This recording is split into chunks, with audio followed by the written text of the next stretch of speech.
4S of digital marketing हमने देख लिया और ये भी देख लिया कि उनकी स्ट्रेटजी किस तरीके से डेवलप होती है। अब 5S यानी कि 5th S, last S of digital marketing है सिजल का।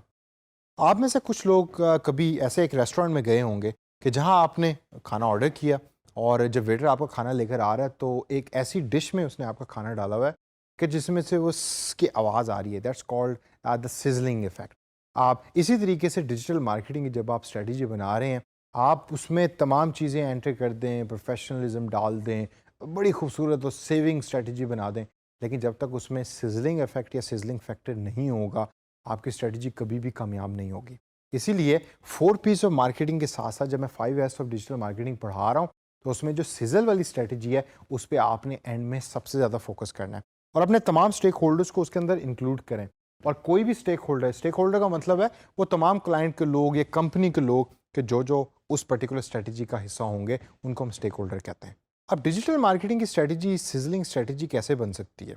वो ऐसी स्ट्रेटजी होनी चाहिए, ऐसी उसमें चीज़ें होनी चाहिए कि जिस तरह वो आपका खाना आया था और वो खाना जिस डिश में आया था उसमें वो की आवाज़ आ रही थी, इसी तरीके से आपकी डिजिटल मार्केटिंग स्ट्रेटजी में से भी हमेशा सिजलिंग की आवाज़ आनी चाहिए। जितना आपका डिजिटल मार्केटिंग स्ट्रेटजी सिजल करेगा, उतना ही ज़्यादा आपका यूज़र बढ़ेगा, उतना ही ज़्यादा कंटेंट आपका पॉपुलर होगा और पॉपुलर होने के साथ साथ ज़्यादा से ज़्यादा यूज़र आपके पेज के ऊपर आएंगे और आपको प्रमोशनल चीज़ें भी मिलेंगी।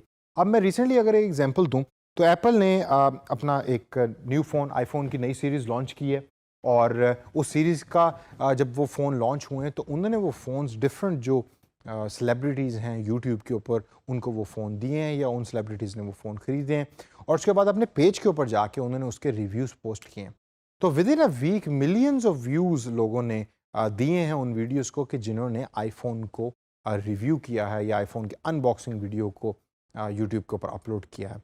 तो इसी तरीके से वो जो कंटेंट पोस्ट कर रहे हैं उसके अंदर different turns and different twist हैं। हर जो यूट्यूबर है उसने एक नया फ्लेवर उस अनबॉक्सिंग वीडियो के अंदर डाला हुआ है। फ़ोन भी सेम है, बॉक्स भी सेम है, हर चीज़ सेम है, लेकिन वो जो सिजलिंग इफेक्ट है वो हर यूट्यूबर का डिफरेंट है। अनबॉक्स थेरेपी नाम का एक चैनल है जिसकी मैं अक्सर एग्जांपल देता होता हूँ। उसकी अगर आप कभी भी अनबॉक्सिंग देखें, अनबॉक्स थेरेपी, उसकी अनबॉक्सिंग मुझे बड़ी पसंद है। तो उसका एक अपना एक स्टाइल है चीज़ों को अनबॉक्स करने का, टेक्नोलॉजी आइटम्स को अनबॉक्स करने का, और बहुत सारे लोग उसके चैनल को व्यू भी देते हैं और उसकी जो वीडियोस पोस्ट हो रही होती हैं उसको देख भी रहे होते हैं। अब जब भी आपने सिजलिंग स्ट्रेटजी बनानी है तो उसमें कौन कौन से एलिमेंट्स हैं या कौन कौन से ऐसे फैक्टर्स हैं कि जिसको आपने ज़हन में रखना है? सबसे पहला और मोस्ट इंपॉर्टेंट है कि ऑलवेज इंट्रोड्यूस न्यू एलिमेंट्स। ये ऑलवेज इंट्रोड्यूस न्यू एलिमेंट्स से क्या मुराद है? फॉर एग्जांपल आपकी वेबसाइट है, आपने स्टैंडर्ड वेबसाइट बनाई हुई है, टॉप के ऊपर आपका नेविगेशन बार है, नीचे आपकी इंफॉर्मेशन आ रही है, कॉन्टैक्ट अस, अबाउट अस, फलाना जो भी चीज़ें होती हैं वो एक स्टैंडर्ड सी आपकी वेबसाइट है। उसको चेंज करें, उसमें नए एलिमेंट्स लेकर आएँ, देखें डिफरेंट वेबसाइट्स को कि आजकल लोग क्या देखना चाह रहे हैं। आपने अक्सर देखा होगा कि यार ये बंदा बड़ा ट्रेंडी है, ये बंदा बड़ा स्टाइलिश है। क्यों? क्योंकि लोग स्टाइलिश और ट्रेंडी चीज़ों को देखना चाहते हैं, उनको समझना चाहते हैं, उनको पढ़ना चाहते हैं और डिजिटल एनवायरनमेंट में सिजलिंग इफेक्ट हमेशा ट्रेंडी चीज़ों को लेकर ही आएगा। ट्रेंड के ऊपर मैं आगे बात करूँगा, लेकिन जो इंट्रोडक्शन ऑफ न्यू एलिमेंट्स है उसको आप जहन में रखें, ख्वाह वो वेबसाइट के ऊपर हो, ख्वाह वो फेसबुक के ऊपर हो। अपने नए एलिमेंट्स लेकर आएँ, नई चीज़ों को लेकर आएँ।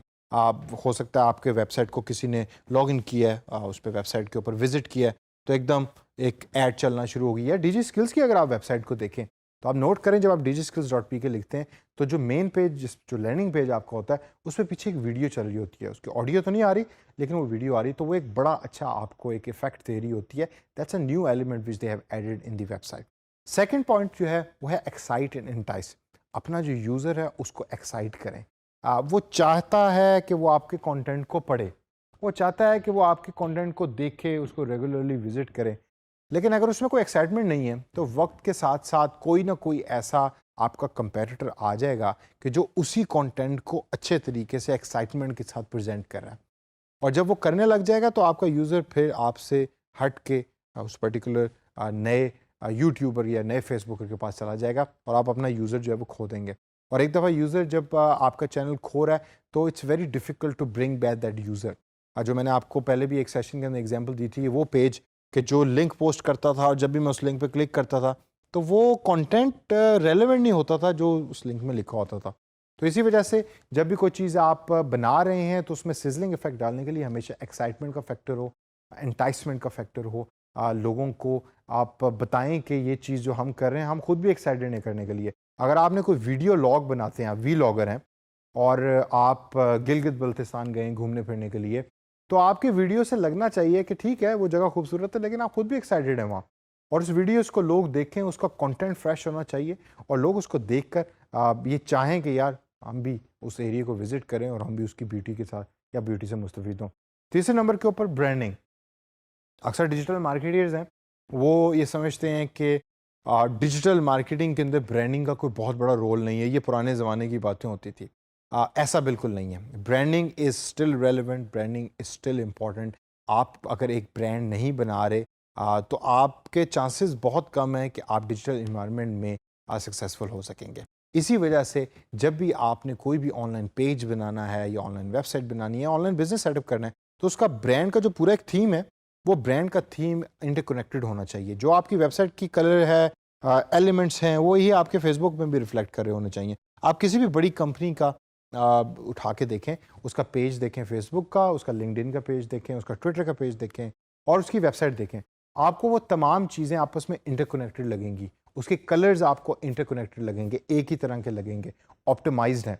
तो और जब भी यूज़र उन चीज़ों को, उन एलिमेंट्स को विजिट कर रहा होता है, तो वो उन ब्रांडिंग की एक्सपीरियंस को, ब्रांडिंग के एसेंस को समझ भी रहा होता है और उसको अंडरस्टैंड कर रहा होता है, और जिससे वो अपना एक्सपीरियंस गेन करता है। तो इसी वजह से जो ब्रांडिंग का एलिमेंट है उसको कभी आपने भूलना नहीं है। एक अच्छा ब्रांड ही जो है वो आपको एक अच्छा डिजिटल मार्केटर भी बनाएगा और आप जिस क्लाइंट के लिए या कंपनी के लिए काम कर रहे हैं उस कंपनी को भी ऑटोमेटिकली प्रमोट करेगा। Always make modern and trendy content, ये तो मैं हमेशा से कहता हूँ, लेकिन modern and trendy sizzling strategy भी आपकी होनी चाहिए। देखें कि नया तरीका क्या है। आजकल लोग चाय तो पीना चाहते हैं, लेकिन क्या चाय के साथ कोई और ऐसी चीज़ है जिसको ब्लेंड करना चाह रहे हैं? मैं आपको एक एग्जांपल देता हूँ। लाहौर के अंदर एक बड़ी मशहूर रोड है, मेन रोड है। मैं गया, खाना खाने गया रेस्टोरेंट के अंदर। जब मैं बाहर निकला तो मैंने देखा कि लेफ़्ट साइड के ऊपर एक चाय का ढाबा है।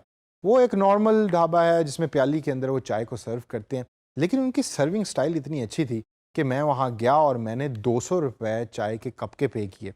वो एक प्याली में आपको चाय देते हैं, आप कुर्सी पे बैठ के चाय पीते हैं रोड के ऊपर, और उसके बाद फिर आप उठ के आ जाते हैं, लेकिन उसके उन्होंने मुझसे 200 रुपये चार्ज किए।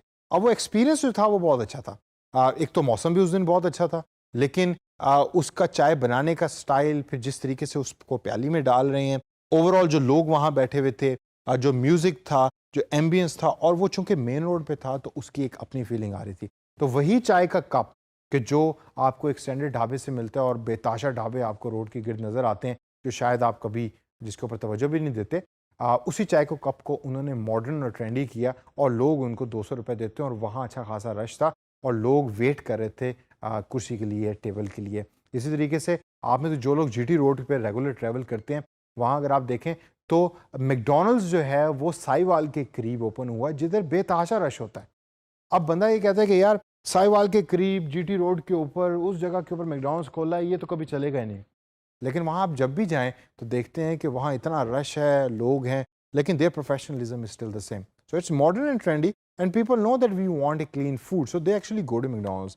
हालांकि मैं ज़रूरी नहीं कि मैकडॉनल्ड्स का खाना अच्छा है और जो बाकी रास्ते में ट्रक के रेस्टोरेंट है, क्योंकि मुझे तो ट्रक स्टॉप्स हैं वो ज़्यादा पसंद है, तो उनका खाना, उनकी दाल, it's much better than McDonald's food.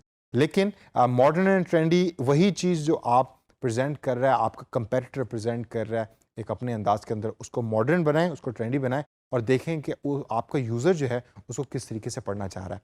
और लास्ट के अंदर स्टाइलिश इन कम्युनिकेशन, जो चीज़ आप प्रेजेंट कर रहे हैं, ये ब्रांडिंग का एलिमेंट इसमें बहुत इंपॉर्टेंट है।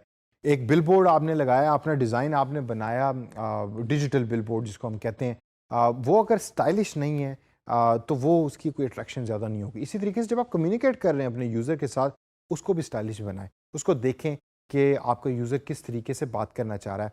आपको अगर याद हो तो अक्सर पहले हम फ़ोन किया करते थे कंपनीज़ को, तो उनका जो बोलने का अंदाज़ होता था, वो तरीका होता था, वो बड़ा नफीस होता था, नफासत से बात करता था और वो एक अजीब सी टोन में, अजीब सी उर्दू में आपसे बात किया करते थे। जबकि आजकल जब आप कंपनी में कॉल करते हैं तो उसी कैजुअल टोन में बात कर रहे होते हैं जिस कैजुअल टोन में आप उनसे बात करते हैं। And it has become more natural. आप वो स्टाइलिश नहीं है लेकिन नेचुरल है, और नेचुरल स्टाइल ही आपने पढ़ाना है और उसको अडॉप्ट करना है। और जब आप तमाम चीज़ें कर लेंगे तो सिजल इफेक्ट ऑटोमेटिकली वक्त के साथ साथ क्रिएट होना शुरू हो जाएगा। और सिजल इफेक्ट जब क्रिएट होगा तो आपका यूज़र आपके प्लेटफॉर्म पे रहेगा भी, वो नए यूज़र्स को भी लेके आएगा और ऑटोमेटिकली आपका डिजिटल मार्केटिंग प्लान सक्सेसफुल हो जाएगा।